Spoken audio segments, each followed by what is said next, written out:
ဘဝရဲ့ကဏ္ဍအသီးသီးမှာတော်တော်လေးကိုကြောင်းနေတာလို့မြင်လဲတော့လား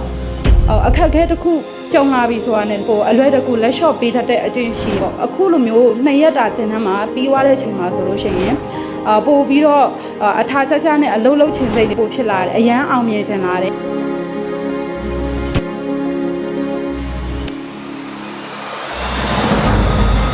မင်္ဂလာပါညီမနာမည်ကတော့ຫນွေဦးပါရှင်အခုလက်ရှိမှာဆိုလို့ရှိရင်တော့ညီမကိုပိုင် online business လုပ်နေပါတယ်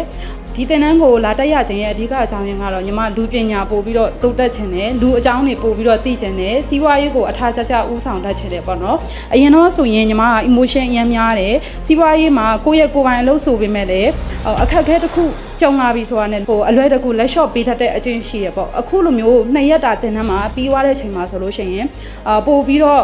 အထာကြကြနဲ့အလုံးလုံးချင်စိတ်တွေပို့ဖြစ်လာတယ်အရန်အောင်မြင်ချင်လာတယ်အခက်အခဲတစ်ခုကြုံလာပြီဆိုတာနဲ့ဘယ်လိုမျိုးရင်ဆိုင်ရမလဲဘယ်လိုဖြတ်တန်းရမလဲဆိုတာပို့ပြီးတော့သိလာတယ်နောက်တစ်ခုအနေနဲ့ဆိုလို့ရှိရင်တော့ကိုယ်တိုင်တိုးတက်ဖို့အတွက်အောက်ကလူတွေကိုဆွဲခေါ်ပြီးမဲ့ပေါ့နော်သူတို့ကိုယ်တိုင်ကအချိန်ချင်းဘလောက်ပဲဆွဲခေါ်မတက်လာတဲ့သူတွေကိုအရင်တော့ဆိုလို့ရှိရင်တော့အပင်ပန်းခံပြီးတော့ပေါ့နော်ထက်ခါဆွဲခေါ်ခဲ့ဘူးလေအရန်ပင်ပန်းတယ်အရန်လဲခံစားခဲ့ရတယ်ပေါ့နော်အခုဆိုလို့ရှိရင်ဥပိ္ပခာပြုတ်ထလာတယ်ရှင်အဲ့ဒါကြောင့်မလို့ဒီတင်တဲ့2ရက်တာမှာအရန်လဲကိုချိန်နဲ့တယ်အခုလိုမျိုးတက်တက်မြောင်းနဲ့တင် जा ပေးတဲ့ဆရာကိုလည်းအရန်ကျေးဇူးတင်ပါတယ်ရှင်ကျွန်တော်နာမည်ကိုနိုင်ဝဲအောင်ပါကျွန်တော်မြန်မာနိုင်ငံမှာပထမဆုံး coach